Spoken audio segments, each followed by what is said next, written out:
2 people landed the hospital overnight in Richmond after a shooting and an axe attack in North Highland Park. 8 News reporter Olivia Jakewith was on scene today speaking with neighbors about what happened.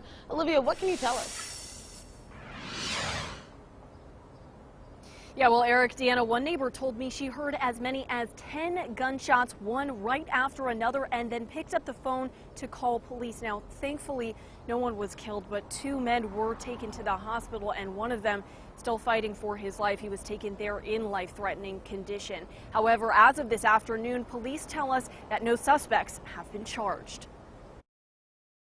An overnight shooting and axe attack on Richmond's north side. It's really scary because it's really hitting close to home. This was the scene at 3rd and Dill Avenues just after midnight. Scanner audio revealing what first responders found when they arrived. Be advised, going to be 2 patients, one hit in the head with an axe. The second party is going to be shot. This morning, rappers left behind near the roundabout, leaving neighbors wondering what happened. After midnight, ain't nobody expecting nobody to really be out here. Once the buses stop running, what is anybody being out here for anyway? Officers say they found one man shot in the chest. Police tell us he's still fighting for his life in the hospital. Another man hit in the head with an axe, but his injuries were not life-threatening. We haven't made it to the summer.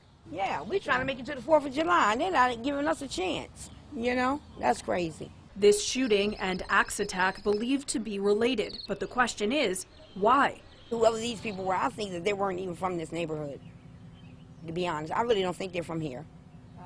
But nobody knows nothing about their, you know what I'm saying, who are they? Now, just moments ago, 8 News did confirm with Richmond police that 2 persons of interest who were in custody earlier today for questioning have since been released. At this time, Richmond police have not publicly shared the names of any suspects or victims. But of course, stick with us on air and online for the latest updates.